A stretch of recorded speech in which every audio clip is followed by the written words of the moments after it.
Hello friends. Neymar junior ఇంజురీస్లో మాత్రం senior. Football వరల్డ్లోనే most tragic and heartbreaking story ఏదైనా ఉందా అంటే అది వన్ అండ్ ఓన్లీ నైమర్ స్టోరీనే. ఎందుకంటే దేవుడు అతనికి ఇచ్చిన టాలెంట్ వేరు, కానీ అతని కెరీర్ ఎండైన విధానం చాలా అంటే చాలా వేరు. నైమర్ అంటే జస్ట్ గ్రౌండ్లోకి వచ్చి వెళ్ళే నార్మల్ ప్లేయర్ కాదు, సెంచరీలో ఒకసారి మాత్రమే పుట్టే ఒక లైఫ్ టైం ఎంటర్టైనర్. గ్రౌండ్లో నైమర్కి తన రోజంటూ వస్తే అతన్ని టచ్ చేయటం ఇంపాసిబుల్ అని చెప్పాలి. అతని లెగ్స్ దగ్గర నుంచి బాల్ని లాక్కోవడం ఎవరి తరం కూడా కాదు. నైమర్ గనక తన వర్క్ ఎథిక్స్ మీద, డిసిప్లిన్ మీద కరెక్ట్గా ఫోకస్ పెట్టుంటే ఈ పాటికి ఫుట్బాల్ హిస్టరీలోనే థర్డ్ బెస్ట్ ప్లేయర్గా నిలిచేవాడు. మరి నైమర్ ఇంజురీ వలన అన్లక్కీ ప్లేయర్గా మిగిలిపోయాడా, లేకపోతే తన డౌన్ఫాల్కి అతనే కారణమయ్యాడా? Neymar career destruction and controversies గురించి ఈరోజు వీడియోలో మనం పూర్తిగా తెలుసుకుందాం. Let's get into the show. Neymar తన 17 ఇయర్స్ ఏజ్లోనే శాంతోస్ ఫుట్బాల్ క్లబ్కి స్టార్ స్ట్రైకర్గా ఆడుతున్నప్పుడు అతని గేమ్ చూసి వరల్డ్లోనే టాప్ క్లబ్స్ అన్నీ షాక్ అయిపోయాయి. లండన్కి చెందిన ఇంగ్లీష్ క్లబ్ చెల్సీ నైమర్ని రిక్రూట్ చేసుకోవడానికి 20 మిలియన్ పౌండ్స్ని ఆఫర్ చేసింది. కానీ నైమర్ మాత్రం తొందరపడలేదు. తన కంట్రీలోనే ఉండి తన గేమ్ని ఇంకా షార్ప్గా ఇంప్రూవ్ చేసుకోవాలని చెప్పి తను డిసైడ్ అయ్యాడు. అందుకే చెల్సీ ఆఫర్ని పక్కన పెట్టి శాంటోస్ క్లబ్తో 5 సంవత్సరాలు డీల్ చేసుకున్నాడు. తనకంటూ ఒక పెద్ద స్టేజ్ వచ్చే వరకు తను వెయిట్ చేశాడు. ఆ తర్వాత నేషనల్ టీంకి ఆడి ఫస్ట్ మ్యాచ్లోనే ఒక అద్భుతమైన హెడ్డర్తో తన ఫస్ట్ ఇంటర్నేషనల్ గోల్ చేశాడు. 2011లో జరిగిన ఒక బ్రీత్ టేకింగ్ మ్యాచ్లో మైండ్ బ్లోయింగ్ సోలో గోల్ కొట్టి మోస్ట్ ప్రెస్టీజియస్ పుస్కాస్ అవార్డుని గెలుచుకున్నాడు. 2013 కాన్ఫెడరేషన్స్ కప్లో వరల్డ్ ఛాంపియన్ అయిన స్పెయిన్ టీంని ఫైనల్లో బీట్ చేసి బ్రెజిల్కి కప్ అందించాడు. తను టాప్ లెవెల్ ప్లేయర్స్ కూడా ఈజీగా కాంపిటీషన్ ఇవ్వగలని చెప్పి వితౌట్ డౌట్ ప్రూవ్ చేసి బార్సిలోనా క్లబ్లోకి అడుగుపెట్టాడు. బార్సిలోనా క్లబ్ ఫస్ట్ సీజన్లో యావరేజ్గా ఆడినా కానీ లాలిగా లాంటి ప్రెస్టీజియస్ లీగ్లో కూడా తన ఫస్ట్ సీజన్లో జస్ట్ 9 గోల్స్ మాత్రమే కొట్టి బార్సిలోనా ఎక్స్పెక్ట్ చేసిన రేంజ్లో గ్రేట్ పర్ఫార్మెన్స్ అయితే ఇవ్వలేకపోయాడు. అండ్ ఆ టైంలో మెస్సీ ఒక రేంజ్లో ఆడేవాడు.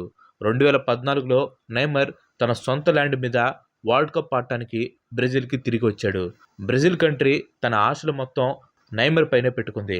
మ్యాచ్లు గెలవాలన్నా, వరల్డ్ కప్ కన్నా నిజం అవ్వాలన్నా బ్రెజిల్ టీం మొత్తం యంగ్ ప్లేయర్ అయిన నైమర్ టాలెంట్ మీదే కంప్లీట్గా డిపెండ్ అయి ఉంది.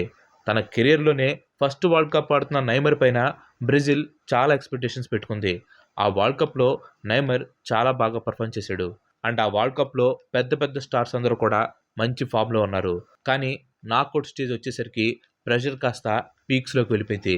ఎందుకంటే బ్రెజిల్ని గెలిపించడానికి నైమర్ ఒక మోస్ట్ ఇంపార్టెంట్ పెనాల్టీ షూట్ చేయాల్సి వచ్చింది.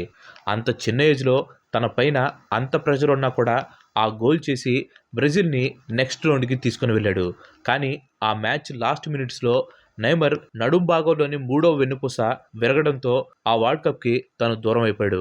అది బ్రెజిల్ని కోలుకోలేని దెబ్బతీసింది. ఎందుకంటే అప్పటి వరకు టీంని నైమరే ముందుండి నడిపించాడు. నైమర్ లేకపోవడంతో బ్రెజిల్ జర్మనీ చేతిలో 7-1 తేడాతో దారుణంగా ఓడిపోయింది. దీంతో పాటే వాళ్ళ వరల్డ్ కప్ డ్రీమ్ కూడా కొలాప్స్ అయిపోయింది. కానీ స్టోరీ అక్కడితో ఆగిపోలేదు.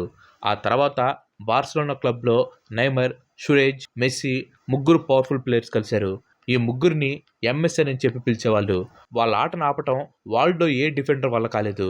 వీళ్ళు గ్రౌండ్లో ఎక్కడుంటారో, ఎలా పాసులు ఇచ్చుకుంటారో ఎవరికి అర్థమయ్యేది కాదు. ఫుట్బాల్ హిస్టరీలోనే మోస్ట్ టాలెంటెడ్ ఫ్రంట్ 3 ప్లేయర్ అని చెప్పి అందరూ చెప్పుకునేవాళ్ళు.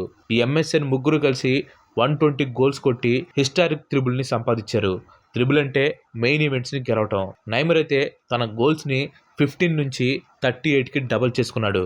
హెడ్లైన్స్ మొత్తం నైమర్ చుట్టూ తిరుగుతూ వచ్చాయి. తనేంటో, తనకున్న స్టార్ పవర్ ఏంటో నైమర్కి క్లియర్గా అర్థమైపోయింది. నైమర్ ఎంత బాగాడినా కానీ తన కెరీర్ మొత్తం లియోనెల్ మెస్సీ షాడోలోనే ఉండిపోతుందని చెప్పి అందరికి అర్థమైంది. బార్సిలోనా అంటే మెస్సీ కంచుకోట.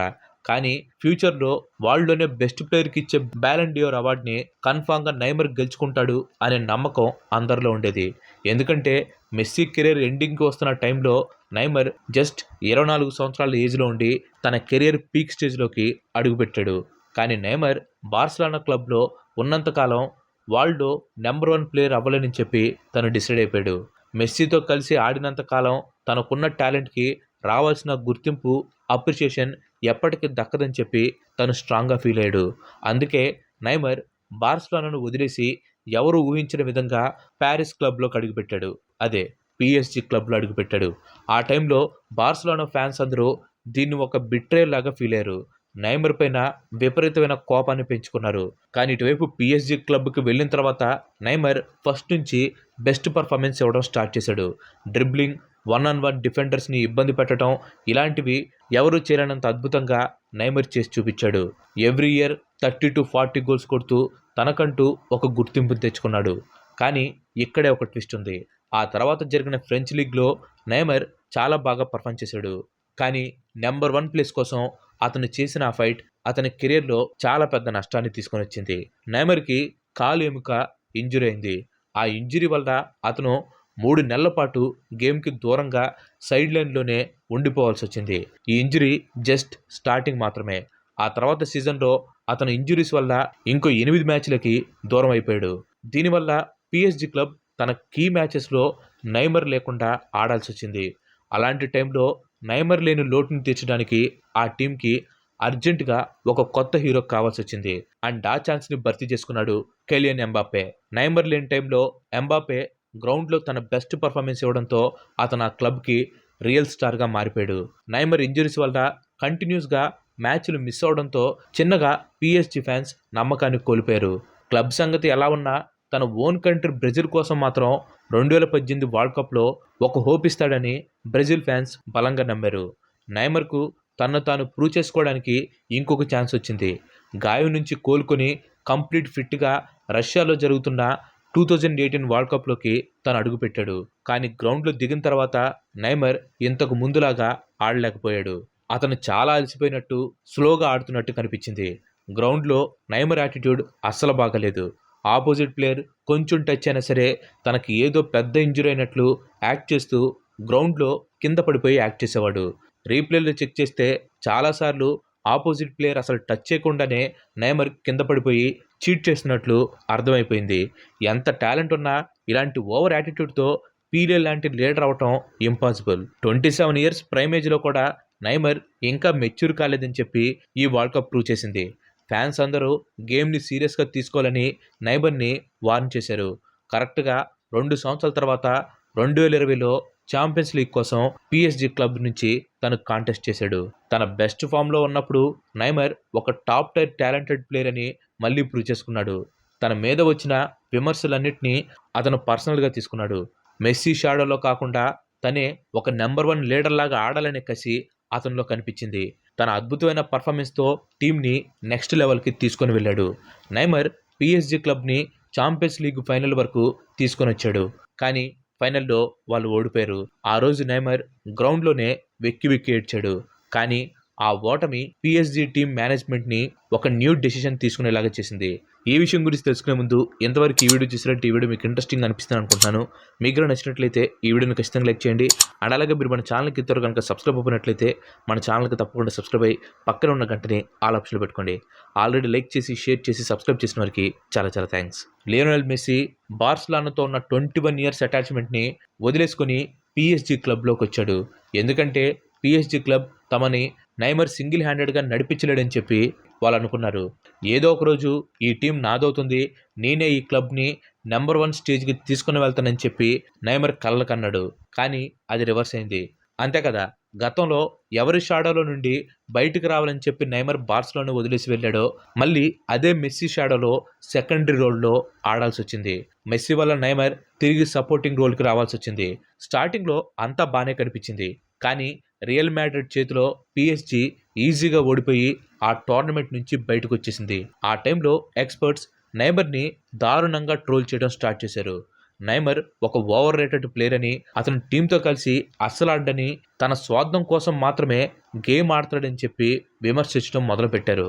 మెస్సీ, నైమర్, ఎంబాపే లాంటి పెద్ద పెద్ద స్టార్లు ఉన్నా సరే వాళ్ళ మధ్య ఈగోలు బాగా ఎక్కువైపోయి ఒక టీంలో ఆడటంలో ఫెయిల్ అయిపోయారు. సిచ్యువేషన్స్ బాగా వర్స్ట్గా మారుతున్న టైంలోనే అందరూ ఎంతగానో ఎదురు చూస్తున్న 2022 FIFA వరల్డ్ కప్ వచ్చింది. కానీ నైమర్ యాంకిల్ ఇంజరీ అవడంతో అతను ఆ వరల్డ్ కప్లో ఆడతాడా లేదా అని డౌట్స్ రావడం స్టార్ట్ అయ్యాయి. నైమర్ కెరియర్ ఇక క్లోజ్ అయిపోతుంది అనుకున్న టైంలో నాకౌట్ స్టేజ్ టైంకి అతని గాయం తగ్గిపోయింది. ఆ వరల్డ్ కప్లో బ్రెజిల్ నేషనల్ టీం కోసం ఆల్ టైమ్ హైయెస్ట్ గోల్ స్కోరర్గా ఫుట్బాల్ లెజెండ్ పీలే రికార్డ్ని ఈక్వల్ చేసే ఛాన్స్ తనకొచ్చింది. కానీ పీలే రికార్డ్ని టచ్ చేయకముందే నైమర్కి మళ్ళీ ఇంజురీ అయింది. బ్రెజిల్ వరల్డ్ కప్ డ్రీమ్ పూర్తిగా కొలాప్స్ అయిపోయింది. ఆ తర్వాత పిఎస్జిలో కూడా ఇంజురీస్ వల్ల అతను ఒక సీజన్ మొత్తం ఫుట్బాల్కి దూరంగా ఉండాల్సి వచ్చింది. దాంతో పిఎస్జి మేనేజ్మెంట్ ఒక డెసిషన్కి వచ్చింది. అదే నైమర్ని వాళ్ళ క్లబ్ నుంచి తొలగించాలని. ఆ తర్వాత ఏ క్లబ్ కూడా ముందుకు రాకపోవడంతో సౌదీ అరేబియాకి చెందిన అల్ హిలాల్ క్లబ్ హ్యూజ్ ప్రైజ్ ఇచ్చి నైమర్ని తీసుకుంది. ఒకవేళ నైమర్ గనక పర్ఫెక్ట్ వర్క్ ఎథిక్స్తో మంచి డిసిప్లిన్తో ఒక సాలిడ్ క్లబ్లో గనక ఉంటే ఈ వరల్డ్లోనే థర్డ్ బెస్ట్ ప్లేయర్గా లేదా టాప్ 2లో ఒకటిగా ఉండేవాడు. కానీ అతను తీసుకున్న కొన్ని వియర్డ్ డెసిషన్స్ వలన అతని లైఫ్ దారి తప్పింది. ఫైనల్గా వరల్డ్లోని మోస్ట్ ఎక్స్పెన్సివ్ ప్లేయర్ అయిన నైమర్ మోకాలికి ఏసీఎల్ ఇంజురీ అవడంతో సర్జరీ చేయాల్సి వచ్చింది. 2026 వరల్డ్ కప్లో కూడా నాకౌట్ స్టేజ్లో మ్యాచ్ ఆడే ఛాన్స్ ఉందని చెప్పి అనలిస్టులు అయితే చెప్తున్నారు. సో నైమర్ ఈ వరల్డ్ కప్ ఆడతాడు లేదనేది మనం వెయిట్ చేసి చూడాల్సిందే. So that's it guys. ఈ వీడియో పైన మీ ఒపీనియన్ ఏంటో ఖచ్చితంగా కింద కామెంట్ చేయండి. Thanks for watching. ఈ వీడియో కనుక మీరు నచ్చినట్లయితే లైక్ చేయండి, షేర్ చేయండి. అండ్ అలాగే మన నెక్స్ట్ ఎపిసోడ్ మిస్ కావద్దు అనుకుంటే మన ఛానల్కి తప్పకుండా సబ్స్క్రైబ్ అవ్వండి. ఇంకో మంచి ఎపిసోడ్లో మళ్ళీ కలుద్దాం. Till then bye bye. Have a nice day.